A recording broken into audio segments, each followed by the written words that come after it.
दोस्तों,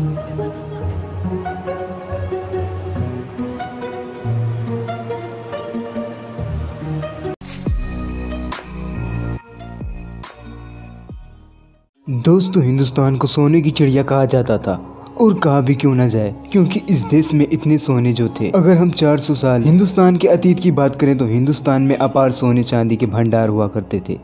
उस वक्त मंदिर मस्जिद सोने के हुआ करते थे, यहाँ तक कि राजा महाराजाओं के पास क्विंटलों सोने हुआ करते थे। यही वजह है कि मुगल सल्तनत की दौरे हुकूमत हिंदुस्तान की GDP 26% थी। वहीं वर्तमान में हिंदुस्तान की कुल GDP लगभग 7-8% रह गई है।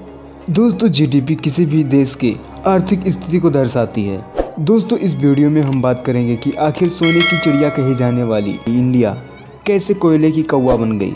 दोस्तों, इसके पीछे कई कारण हैं और कई विदेशी आक्रांताओं ने यहाँ हिंदुस्तान में भारी मात्रा में सोने चांदी लूट कर ले गए और हिंदुस्तान पर तरह तरह के विदेशी लोगों ने यहाँ आकर शासन किया, जिनमें ब्रिटिश, मुगल, डच, फ्रांसीसी और भी कई लोग थे। दोस्तों, अब हम बात करने वाले हैं कि हिंदुस्तान की सबसे बड़ी लूट के बारे में, जिसने हिंदुस्तान की छवि बिगाड़ दी। इस लूट में करीब 156 अरब डॉलर यानी करीब 100 करोड़ रुपए हैं, जिसे इतिहास की सबसे बड़ी डकैती मानी जाती है। दोस्तों, इस वीडियो में हम डिटेल से जानेंगे, आप इस वीडियो के अंत तक बने रहें। दोस्तों, ये उस दौर 1738 की बात है जब मुगल सल्तनत अपनी अंतिम सांसें ले रहा था, क्योंकि उस वक्त मोहम्मद शाह रंगीला मुगल सल्तनत का बादशाह था, जो निहायत सनकी, अय्याश और सिरफरा इंसान था। इसके बारे में हमने पहले से ही एक वीडियो बनाया हुआ है, जिसका लिंक आपको डिस्क्रिप्शन में मिल जाएगा। मोहम्मद शाह रंगीला बड़ा ही अय्याश था। वह सारा वक्त शराब की अय्याश में डूबा रहता। इसी बीच ईरान के बादशाह के बेटे नादिर शाह को भनक लगी कि भारत दुनिया का सबसे अमीर देश है और जिसे सोने का चिड़िया कहा जाता है। इसके बाद नादिर शाह ने अपने सेनापति से कहा कि सोने की चिड़िया के कुछ पंख मुझे भी चाहिए। दोस्तों, जब नादिर शाह ने मोहम्मद शाह रंगीला की बेशुमार दौलत के बारे में सुना कि मोहम्मद शाह रंगीला की महल की दीवारों पर सोने के पानी का लेयर चढ़ा हुआ है, इतिहासकार जहीरुद्दीन लिखते हैं कि रंगीला के पास इतनी दौलत थी कि मिस्र के फिरौनों के पास उतनी दौलत नहीं थे। मोहम्मद शाह रंगीला का महल सोने के पहाड़ जैसा था। घर की दीवारों पर सोने के पहाड़ लगे थे और फर्श रेशमी कालीन से ढका हुआ था। यह सुनने के बाद नादिर शाह उसे लूटने के लिए लड़ाई थो उठा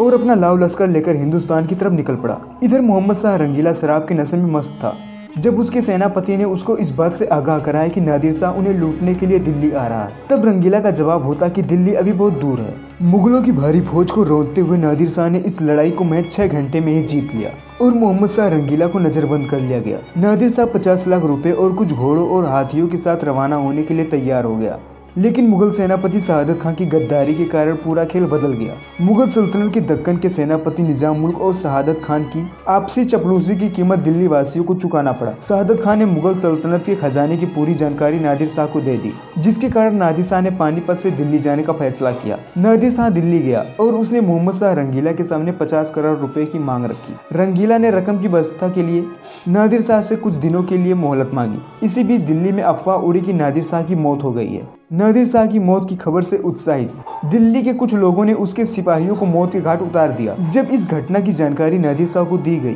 तो अपने घोड़े पर सवार होकर वो चांदनी चौक की तरफ निकल पड़ा।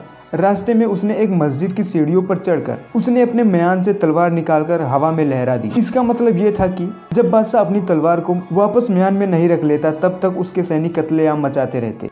नादिर शाह के आदेश के बाद उसके सैनिक लोगों पर भूखे भेड़ियों की तरह टूट पड़े, जो जहां मिला उसे वहीं मार दिया गया। उस वक्त दिल्ली में मौजूद एक डच नागरिक ने इसे अपनी डायरी में बयां किया। लोग बदहवास इधर उधर भाग रहे थे, महिलाओं की आबरू लूटी जा रही थी। कुछ महिलाएं नादिर शाह के सिपाहियों के कहर से बचने के लिए कुएं में कूद रही थी। बूढ़ों और बच्चों को नहीं बख्शा जा रहा था। दिल्ली के नालों में खून की नदियां बह रही थी। मोहम्मद शाह के बहुत आग्रह के बाद नादिर शाह ने इस कत्लेआम को रोका, लेकिन उसने अपने पैसों की मांग को दोगुना कर दिया और 100 करोड़ रुपए उसकी मांगों को पूरा करने के लिए दिल्ली वालों को एक बार फिर से लूटा गया। दोस्तों, नादिर शाह ने पैसा ही नहीं बल्कि उस वक्त के कुछ बेहतरीन नर्तकों, हकीमों, वास्तुकारों और कई विशेषज्ञों को अपने साथ ईरान ले गया। इतना ही नहीं, दुनिया का सबसे बेशकीमती कोहिनूर हीरो को भी अपने साथ ईरान ले गया। नादिर शाह भारत से इतने पैसे लूट कर ले गया कि उसने अपने देश में 3 सालों तक किसी भी प्रकार का टैक्स नहीं लिया। 1739 की इस घटना ने दिल्ली को ऐसा जख्म दिया जो वर्षों तक नासूर बना रहा। दोस्तों, आज के इस वीडियो में बस इतना ही। यह वीडियो अगर आपको पसंद आया हो तो इस वीडियो को एक लाइक करके अपने दोस्तों के साथ एक शेयर कर दीजिए और इसी तरह की हिस्टोरिकल वीडियोस पाने के लिए हमारे इस चैनल को एक सब्सक्राइब कर दीजिए।